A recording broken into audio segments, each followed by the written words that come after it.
پاکستان کی ثالثی کے مثبت نتائج سامنے آ گئے۔ فیلڈ مارشل عاصم منیر کے ایران کے دورے کے دوران ایران نے آبنائے ہرمز کھولنے کا اعلان کر دیا۔ ایرانی وزیر خارجہ عباس اراغچی نے ایک بیان میں کہا کہ لبنان جنگ بندی تناظر میں آبنائے ہرمز سے تجارتی جہازوں کو جنگ بندی کی مدت تک کے لیے مکمل کھلا قرار دے دیا گیا ہے۔ مزید کہا آبنائے ہرمز سے جہازوں کا گزر مربوط راستے سے ہوگا۔ اراغچی نے کہا کہ لبنان میں جنگ بندی کے بعد ایران نے تجارتی بحری جہازوں کو آبنائے ہرمز سے گزرنے کی اجازت دی۔ جنگ بندی کی بقیہ مدت کے دوران آبنائے ہرمز کھلی رکھنے کا اعلان کر دیا۔ بحری جہازوں کو طے کردہ راستوں سے گزرنے کی ہدایت بھی کر دی گئی۔ ایران کے اعلان کے بعد عالمی منڈیوں میں خام تیل کی قیمتوں میں زبردست کمی۔ WTI 12% اور برینٹ 13% کم ہو گیا۔ WTI خام تیل $82 فی بیرل سے نیچے چلا گیا۔ برینٹ $89 فی بیرل پر آ گیا۔ پاکستان نے گزشتہ ہفتے اسلام آباد ٹاکس کے نام سے ایران اور امریکہ کے مذاکرات کی میزبانی کی تھی۔ مذاکرات کی کامیابی کے لیے وزیر اعظم شہباز شریف نے سعودی عرب، قطر اور ترکی کا دورہ کیا، جبکہ فیلڈ مارشل عاصم منیر ایران کے دورے پر پہنچے، جس کے بعد کامیاب پیش رفت سامنے آئی۔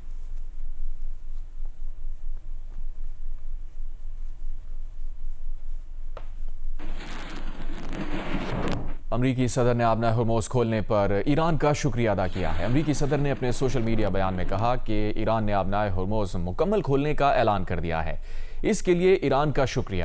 اس موقع پر امریکی صدر نے آبنائے ہرمز کے لیے آبنائے ایران کے الفاظ استعمال کیے۔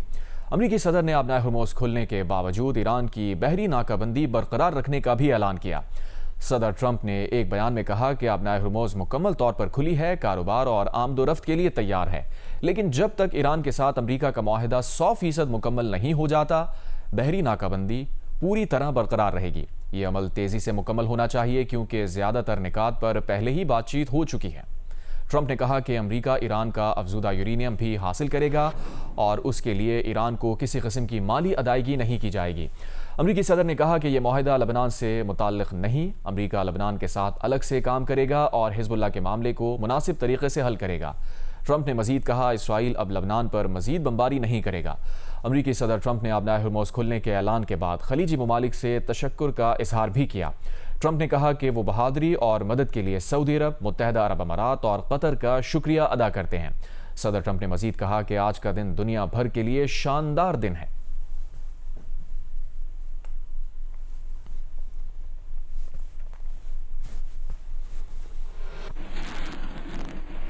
امریکی صدر ٹرمپ کا شکریہ پاکستان، شکریہ وزیر اعظم شہباز شریف اور شکریہ فیلڈ مارشل کا پیغام۔ آبنائے ہرمز کھلنے کے اعلان کے بعد صدر ٹرمپ نے ایک بیان میں کہا پاکستان، اس کے عظیم وزیر اعظم شہباز شریف اور فیلڈ مارشل کا شکریہ۔ پاکستان کے وزیر اعظم شہباز شریف اور فیلڈ مارشل سید عاصم منیر کو شاندار شخصیات قرار دیا۔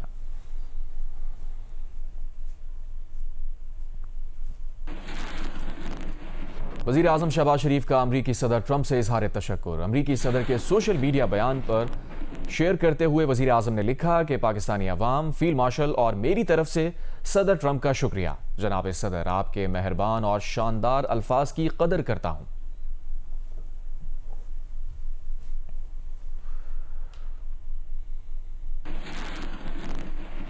امریکی میڈیا نے دعویٰ کیا ہے کہ امریکہ ایران کے ساتھ $20 ارب کے بدلے یورینیم معاہدے پر غور کر رہا ہے۔ امریکی ویب سائٹ کے مطابق امریکہ ایران مذاکرات کا دوسرا دور اسلام آباد میں اتوار کو متوقع ہے۔ امریکہ ایران کے درمیان جنگ کے خاتمے کے لیے 3 صفحات پر مشتمل معاہدے پر مذاکرات جاری ہیں۔ تجویز ہے کہ امریکہ ایران کے $20 ارب کے منجمد اثاثے جاری کرے گا۔ اثاثے جاری کرنے کے بدلے میں ایران افزودہ یورینیم کا ذخیرہ ترک کرے گا۔ ابتدائی مرحلے میں امریکہ خوراک اور ادویات کی خریداری کے لیے $6 ارب جاری کرنے کو تیار تھا۔ ایران نے $27 ارب جاری کرنے کا مطالبہ کیا، جو امریکہ نے مسترد کر دیا۔ امریکہ کا مطالبہ تھا کہ ایران اپنے تمام جوہری مواد امریکہ منتقل کرے، جو ایران نے مسترد کر دیا۔ ایران نے ملک کے اندر ہی یورینیم کم افزودہ کرنے پر آمادگی ظاہر کر دی۔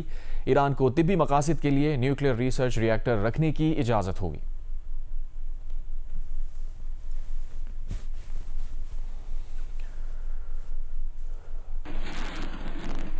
ایرانی وزارت خارجہ کے ترجمان نے کہا ہے کہ افزودہ یورینیم کو امریکہ منتقل کرنا کبھی ایران کے لیے آپشن نہیں رہا۔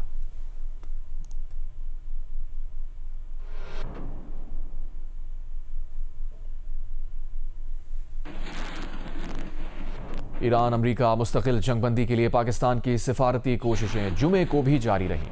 ترکی میں وزیر اعظم شہباز شریف سے امریکی صدر ڈونلڈ ٹرمپ کے مشیر مسعد بولوس کی ملاقات ہوئی۔ وزیر اعظم آفس کے مطابق وزیر اعظم نے لبنان میں جنگ بندی پر امریکی کردار کی تعریف کی۔ ملاقات میں خطے کی صورتحال اور اسلام آباد مذاکرات پر تبادلہ خیال کیا گیا۔ وزیر اعظم آج انطالیہ ڈپلومیسی فورم میں عالمی صورتحال پر پاکستان کا موقف پیش کریں گے۔ ترکی کے صدر رجب طیب ایردوان نے فورم سے خطاب میں کہا، وزیر اعظم شہباز شریف کی کوششوں سے خطے میں جنگ رک گئی، ہم خطے میں امن کی کوششیں جاری رکھیں گے۔ جنگ بندی کو امن کے ایک موقع کے طور پر دیکھنا چاہیے۔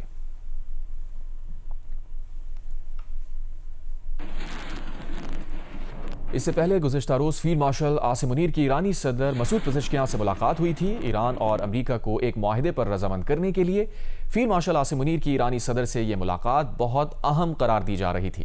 اس سے پہلے فیلڈ مارشل عاصم منیر نے جمعرات کو دن بھر تہران میں مصروف وقت گزارا۔ ان کی تہران میں ایرانی پارلیمنٹ کے اسپیکر باقر غالیباف سے نہایت اہم ملاقات ہوئی۔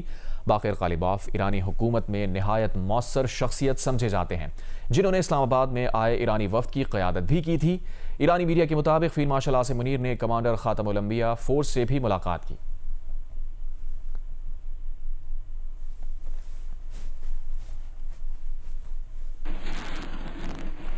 لبنان میں 10 روزہ جنگ بندی کا آغاز ہو گیا ہے اور لبنان پر اسرائیلی حملے رک گئے ہیں۔ بیروت اور سیدہ سمیت مختلف علاقوں میں لبنانی شہریوں کی گھروں کو واپسی جاری ہے، جبکہ جا بجا تباہی کے اثرات نمایاں ہیں۔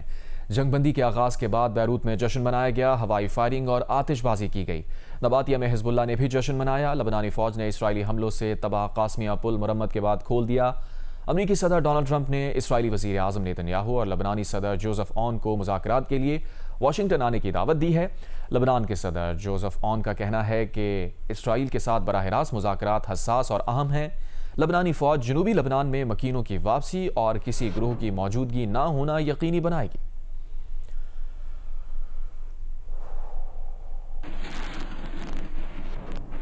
صدر مملکت آصف علی زرداری اور وزیر اعظم شہباز شریف نے لبنان میں جنگ بندی کا خیر مقدم کیا ہے۔ صدر زرداری نے کہا، لبنان جنگ بندی خطے میں کشیدگی کم کرنے اور امن بحال کرنے کی جانب پیش رفت ہے۔ وزیر اعظم شہباز شریف نے کہا، لبنان میں جنگ بندی صدر ٹرمپ کی قیادت میں سفارتی کوششوں سے ممکن ہوئی ہے۔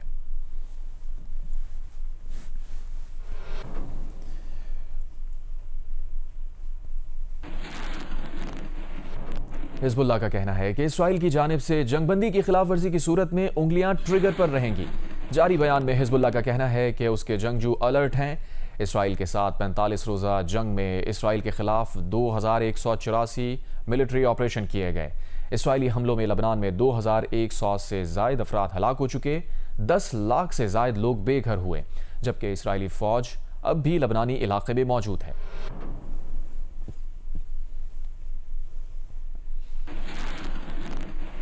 چین کا لبنان جنگ بندی کا خیر مقدم۔ ترجمان چینی وزارت خارجہ کا کہنا ہے کہ چین جنگ کے خاتمے کے لیے سازگار تمام کوششوں کا خیر مقدم کرتا ہے۔ امید ہے متعلقہ فریقین ذمہ داری کے ساتھ کام کریں گے، جنگ بندی اور مذاکرات کی رفتار کو برقرار رکھیں گے، تنازعات کو سیاسی اور سفارتی ذرائع سے حل کریں گے۔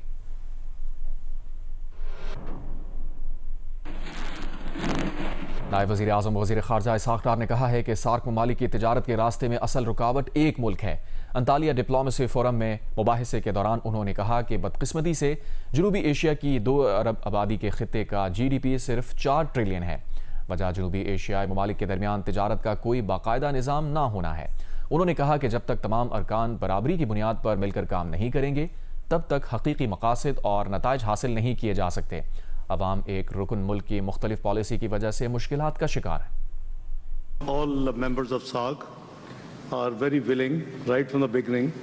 I happen to be a SAARC Commerce Minister Chairman as Commerce Minister Pakistan in 97-99, and the only stumbling block is from our neighbor India.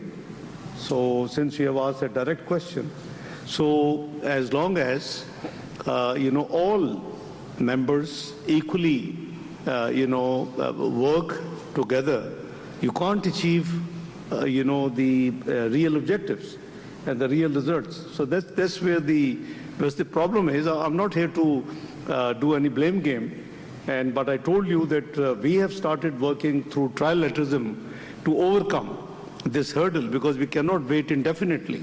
So we got China with us, we got trilateral with Afghanistan, we got now talking to Bangladesh, maybe we have quadrilateral, we got Myanmar or Sri Lanka. So we have to, it is the people who are suffering because of a different policy approach by just one of the members of SAARC. It's unfair to the people. If there are any serious issues, can be resolved. I think multilateralism is the forum which actually becoming weaker and weaker. Whatever disputes are, be it Jammu and Kashmir, be it Palestine, be it Gaza, these problems have to be solved through dialogue and diplomacy, as Brother Azizi said, under the multilateral system.